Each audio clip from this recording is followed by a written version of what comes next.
With the war in Ukraine, crypto disruption is gathering speed. Or at least, that's what I'm reading and hearing everywhere. Just look at the signs, as I've been told. Let me grab my glasses and let's look at the signs together. But seriously, signs?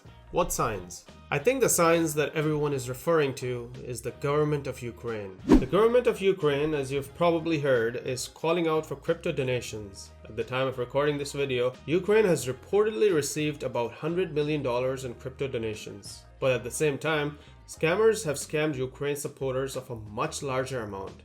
Wait, what? Russian hackers alone made over $400 million from ransomware attacks. And believe it or not, the Russians control 3/4 of the entire market. As crypto donations are increasing, scams and hacking is also increasing at an alarming rate. Scammers and hackers stole a record $14 billion in crypto in 2021 alone. The donations to Ukraine in traditional currencies are flowing in just fine. No problems there at all. As a matter of fact, the US Congress gave its final approval to a $13.6 billion Ukraine aid bill. And you can donate in crypto all you like. But did you know that the government of Ukraine has to convert these bitcoins into traditional fiat currencies to buy anything useful? For years now, crypto enthusiasts have been saying just wait and see. Just wait and see the power of crypto and Bitcoin in particular when inflation hits the ceiling and people want to protect the value of their assets, so they will park their money in digital assets that won't lose value.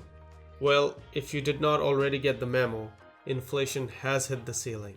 But Bitcoin, on the other hand, has either fallen or stayed steady. The same enthusiasts also said, just wait till there is a war and the governments start seizing assets. Well, we are in the middle of a war between Russia and Ukraine, but the price of Bitcoin has barely moved.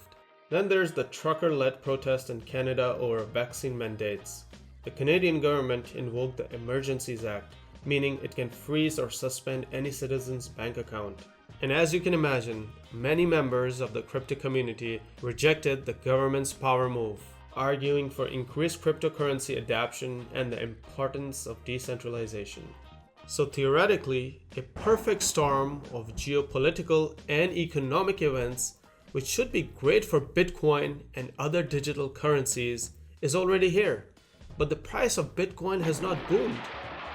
It has barely moved. As a matter of fact, in the past few days, there were even talks of a nuclear war. But Bitcoin has either fallen or stayed steady. No boom. Ether, on the other hand, the second most popular cryptocurrency, is also down.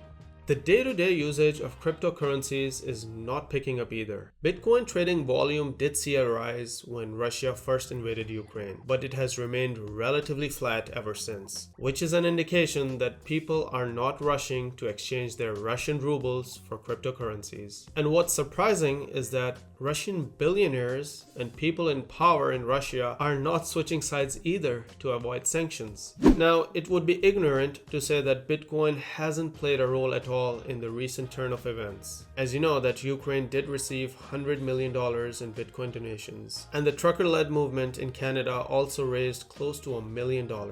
What I'm saying is, let these crypto donations flood in. But to call the past few months a pivotal moment in the monetary history is just not true. Okay, let's put inflation, the war in Ukraine, and the trucker movement in Canada aside. What about El Salvador? As you know, its president made Bitcoin a legal tender in September 2021. A first for a country. Pretty bold decision if you ask me. The president of El Salvador, who calls himself the CEO of the country, claimed that it's game over for fiat currencies. Businesses in El Salvador must accept Bitcoin as a form of payment. But guess what? Only a few of them have adapted to this new system. And so far, the experiment is not looking great, as El Salvador's Bitcoin holdings sit at a massive loss. More than most cryptocurrencies, Bitcoin is seen by many as the doomsday insurance, sometimes referred to as digital gold, that would be a source of stability as the world grew more chaotic and unpredictable. Can it get more chaotic and unpredictable? Bitcoin prices did get a boost last month when President Biden signed an executive order aimed at cryptocurrencies. This move was much anticipated in the financial industry, giving crypto companies a green light to exist. But Bitcoin enthusiasts, please curb your enthusiasm. The Federal Reserve, the central banking system of the US, is more than 100 years old. And to think that Bitcoin, or any other digital currency for that matter, could replace the Federal Reserve is just a mistake. While there is much to dislike about the dollar and the massive printing of dollars, especially in the past 2 years, the greenback is more than just a currency in the US. It is the most commonly held foreign reserve currency, making up to 60% of the global foreign exchange reserves. What I'm saying is, the US dollar is a world currency, and not just a currency here in the United States.